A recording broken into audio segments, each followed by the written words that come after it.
तो हेलो दोस्तों, मेरा नाम विजय दास और मैं इस वीडियो के माध्यम से आपको बताने जा रहा हूं कि आईबीपीएस आरआरबी की वैकेंसी रिलीज हो चुकी है। मैं पिछली वीडियो में बताया था कि आईबीपीएस आरआरबी की जो एग्जामिनेशन का जो नोटिफिकेशन आने वाला है वो अगस्त के शुरुआत या तो मिड में आ जाएगा। तो जैसे कि बिल्कुल 7 जून यानी 7 जून को ये नोटिफिकेशन आ गया है और इस वीडियो के माध्यम से उसी को डिटेल करूंगा। दोस्तों, इस वीडियो के माध्यम से आपको मिलेगा इस एग्जाम में कौन कौन से पोस्ट के लिए रिक्रूटमेंट आया हुआ है, इसकी एज क्राइटेरिया क्या है, मतलब पूरी एलिजिबिलिटी, एजुकेशन क्वालिफिकेशन क्या है, क्या किसी पोस्ट के लिए एक्सपीरियंस मांगा हुआ है या एक्स्ट्रा स्पेशल क्वालिफिकेशन मांगा हुआ है, या आपका जो डॉक्यूमेंटेशन है कौन कौन सी डॉक्यूमेंट की रिक्वायरमेंट पड़ेगी आफ्टर डीवी, यानी जो डॉक्यूमेंट वेरिफिकेशन होगा उस समय क्या क्या डॉक्यूमेंट की जरूरत पड़ेगी। यहाँ तक कि इसका जो सिलेबस है, इसकी सिलेबस की पूरी जानकारी मैं दूंगा, प्रीलिम्स की, मेंस की, ये सारी जानकारी आपको इस वीडियो के माध्यम से। सबसे पहले आईबीपीएस आरआर की जो नोटिफिकेशन जारी किया है, पहली बार इतनी बड़ी वैकेंसी देखी जा रही है। 10,000 से ज्यादा वैकेंसी, मतलब 10,000 प्लस 181 पोस्ट, लगभग 10,181 पोस्ट के साथ इस बार नोटिफिकेशन रिलीज हुआ है। इस वैकेंसी में क्लर्क की यानी ऑफिस असिस्टेंट की, पीओ की यानी स्केल 1 की, और स्पेशल कैटेगरी में स्केल 2 और स्केल 3, ये सब की वैकेंसी एक साथ रिलीज कर दी गई है। दोस्तों, मैं वन बाय वन आपको डिटेल करता हूँ। मैं ऑफिस असिस्टेंट की बात करता हूँ। दोस्तों, तो ऑफिस असिस्टेंट जो होता है वो क्लरिकल पोस्ट होता है। मैं नॉर्मल, अगर मैं बैंक की बात करता हूँ तो बैंक क्लर्क नाम से भी जाने जाते हैं इस पोस्ट को।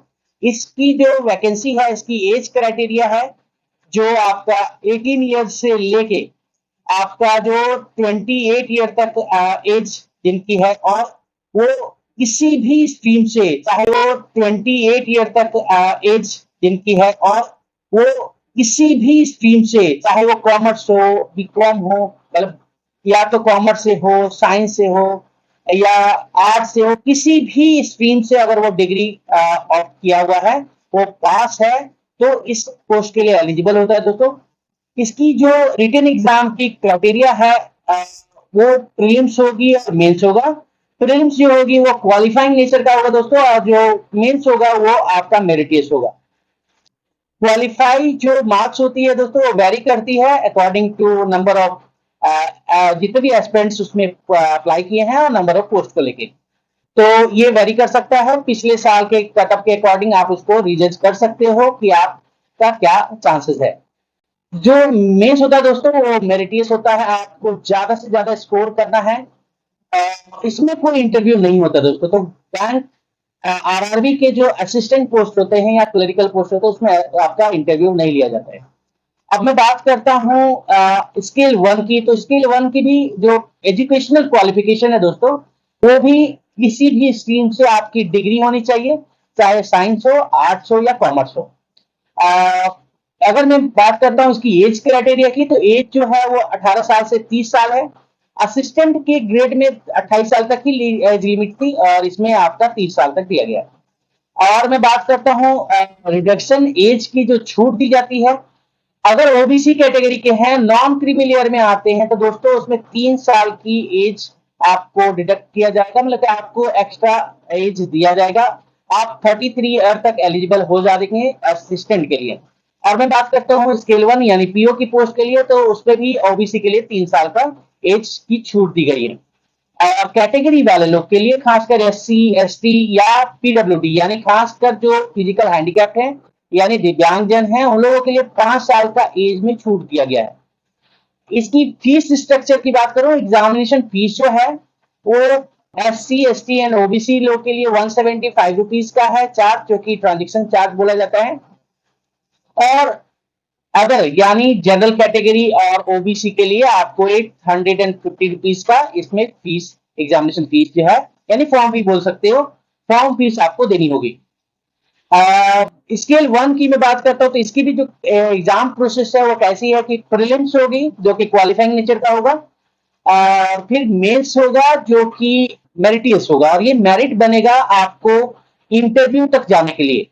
और इंटरव्यू भी आपका मेरिटियस होगा दोस्तों। इंटरव्यू और आपका जो मेंस की एग्जाम है, इन दोनों के मार्क्स को एक राउंड अप करके आपकी शॉर्ट लिस्ट की जाएगी। आपका एग्जामिनेशन में फाइनल लिस्ट इसी से तैयार होगा।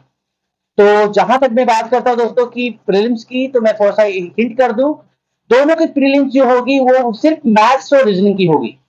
मैथ्स और रीजनिंग में 40 एंड 40 क्वेश्चंस के आपके पेपर होंगे, और इसके लिए टाइम जो अलॉट किया गया दोस्तों वो सिर्फ 45 मिनट्स का होगा। यानी आपकी जो स्पीड होनी चाहिए मैथ्स में थोड़ी सुपर्ब होनी चाहिए, और ताकि आप उसको ग्रैब कर पाए, उस अटेम्प्ट तक पहुंच पाए, क्योंकि ये हिंदी भाषी क्षेत्र के लिए एक तरह का बहुत इंपॉर्टेंट एग्जाम होता है दोस्तों, क्योंकि इसमें इंग्लिश नहीं होता। तो बहुत सारे बच्चे इसका वेट करते हैं, तो इसकी कट ऑफ भी थोड़ी ऊपर चली जाती है। आपको 70 तक के स्कोर करने होंगे दोस्तों, 70 प्लस ही आपको वर्क करना होगा। यानी स्पीड बहुत रोल करेगा आपका एग्जामिनेशन के दिन, आप कितनी स्पीड से और कौन से स्ट्रेटेजी आप अपनाते हैं। मेंस की मैं थोड़ी बात कर लूं, तो मेंस में कुछ पेपर ऐड हो जाते हैं दोस्तों, खासकर अगर लैंग्वेज की बात करते हो तो हिंदी और इंग्लिश दो लैंग्वेज इसमें ऐड हो जाते हैं। आपके पास ऑप्शन होता है, या तो लैंग्वेज में इंग्लिश ऑप्ट कीजिए या हिंदी ऑप्ट कीजिए। और अलग से देखा जाए तो करंट अफेयर या फाइनेंशियल अवेयरनेस, जनरल अवेयरनेस, ये सब के नाम पे एक और पेपर ऐड हो जाता है, जिसमें कंप्यूटर नॉलेज भी देखा जाता है। तो आपको कुछ एक्स्ट्रा पेपर मेंस में देखने को मिलेंगे, खासकर आपकी मैथ्स रीजनिंग तो रहेगी ही, इसके साथ साथ कंप्यूटर, करंट अफेयर, जीए और आपकी लैंग्वेज, ये कुछ पेपर आपके ऐड हो जाएंगे। इसी से आपकी मेंस की एग्जाम होगी, चाहे आप असिस्टेंट की एग्जाम दे रहे हो, चाहे आप पीओ की एग्जाम दे रहे हो। और जो स्पेशल कैटेगरी के एग्जाम है दोस्तों, वो तो एलिजिबिलिटी ही उसकी स्पेशल है। खास कर स्केल 2 की बात करूं तो जो लॉ का डिग्री रखे हुए हैं या एग्रीकल्चर की डिग्री रखे हुए हैं, कुछ स्पेशल एमबीए वगैरह किए हुए हैं एचआर वगैरह से, तो ऐसे लोग उसके लिए एलिजिबल होते हैं। और स्केल 3 में तो दोस्तों स्पेशली खासकर आप जो एक्सपीरियंस बच्चे हैं, जो एक्सपीरियंस किसी की संस्था, कोई फाइनेंशियल ऑर्गेनाइजेशन में वर्क कर रहे हैं, उन लोगों के लिए है वो दोस्तों। तो फ्रेशर के लिए आपका स्केल 2 स्केल 3 नहीं है। आप अगर आपकी अब देखिए, अगर मैं टाइम की बात करूं दोस्तों, तो आपकी 7 जून से लेकर 27 जून तक तो आपकी एग्जामिनेशन फॉर्म फिल की डेट रखी गई है, और इसकी जो एग्जाम डेट है वो अगस्त में होगी। अगस्त 3 तारीख, 4 तारीख, 10, 17 और 18 का डेट पहले से डिसाइडेड रखा गया है। ये टेंटेटिव है, मे भी वेरी कर सकता है, आपकी एडमिट कार्ड में इसको डिटेल किया जाएगा, पर होगी अगस्त में। तो अगर मैं बात करूं जून से लेके अगर अगस्त तक की बात करें, तो आपके पास लगभग अप्रोक्स 2 महीने का टाइम है। आप चाहते हैं कि आपकी प्रीलिम्स की एग्जाम हो जाए और अच्छी हो जाए, तो आपके पास एक सफिशिएंट टाइम है अपने आप को बूस्ट अप करने का। या तो अगर आप तैयारी कर ली है तो अपनी स्पीड को बूस्ट अप कर सकते हैं, या तो आप फ्रेशर है तो भी आपके लिए सफिशिएंट टाइम है, एक्स्ट्रा एफर्ट आप लगा के आप इसका प्रीलिम्स क्वालिफाई कर सकते हैं। और जो मेंस है वो अक्टूबर में होगी, तो आपके पास मेंस के लिए एक्स्ट्रा टाइम भी मिल जाएगा। तो आपके लिए एक अपॉर्चुनिटी है दोस्तों, अगर आप डेडिकेटेड स्टूडेंट है तो आपके लिए गोल्डन अपॉर्चुनिटी है।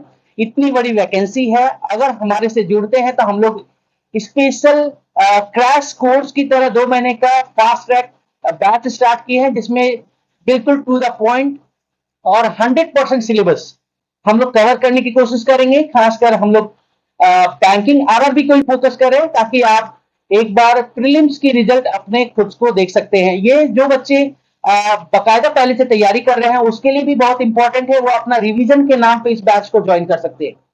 बहुत इंपॉर्टेंट दोस्तों, इसकी सिलेबस जो है बिल्कुल फ्रेंडली है। जब मैं थोड़ी मैं हिंट कर दूं, करता हूं दोस्तों, इसमें 40 क्वेश्चन जो मैथ्स के होंगे वो बेसिकली क्वांटिटी बेस्ड होंगे, क्वांट्स के ज्यादा होंगे, स्पेशली खासकर सिंप्लीफिकेशन होंगे, नंबर सीरीज होगा, अप्रोक्सीमेशन होगा, और स्पेशली डीआई पे ज्यादा फोकस रहेगा। कुछ चैप्टर इंपॉर्टेंट है, खासकर प्रोबेबिलिटी हो गया, या तो क्वाड्रेटिक इक्वेशंस के जो इनइक्वालिटी क्वेश्चंस आते हैं वो होंगे। और भी चैप्टर भी बहुत इंपॉर्टेंट है, जो बहुत इंपॉर्टेंट कंटेंट वाले चैप्टर हैं, percentage, profit loss, work and time, time and distance, इस टाइप के जो इंपॉर्टेंट जो चैप्टर्स है उसके भी क्वेश्चन देखे जाते हैं। कुछ क्वेश्चन मैचुरेशन के भी, वॉल्यूम और एरिया के देखे जाते हैं। तो बिल्कुल ज्यादा डीप तो नहीं है, पर फिर भी अगर आप चाहते हैं स्पीड करने के लिए तो बिल्कुल आपके लिए सफिशिएंट टाइम है, आप कर सकते हैं। मैं थोड़ी रीजनिंग की, मैं सिलेबस की बात कर दूं तो रीजनिंग में भी ज्यादा कुछ है नहीं। कोडिंग डिकोडिंग पे ज्यादा फोकस करना है, ब्लड रिलेशन, सीटिंग अरेंजमेंट, और अगर ये सब अगर अच्छी है तो ही आप पजल को टैकल कर पाओगे। पजल के क्वेश्चंस बहुत सारे होंगे, मेनली जो बैंक की एग्जाम होती है इसमें पजल पे ज्यादा फोकस किया जाता है, तो पजल पे आप ध्यान दीजिएगा। और तो दोस्तों मेरा टारगेट है कि इस बार आपकी प्रीलिम्स निकल जाए।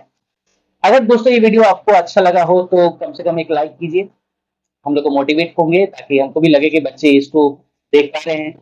अगर कुछ आपको लगे कि कुछ इन्फॉर्मेशन जानना है इससे लेके, आप कमेंट बॉक्स में टाइप कर सकते हैं और दी गई नंबर पे आप कांटेक्ट कर सकते हैं। दोस्तों किसी तरह की भी कोई जानकारी आपको निःशुल्क मिलेगा, और हमारे जो चैनल है उसको आप सब्सक्राइब कर लीजिए, ताकि ऐसी रिक्रूटमेंट की पूरी जानकारी आपको समय पर मिलता रहे।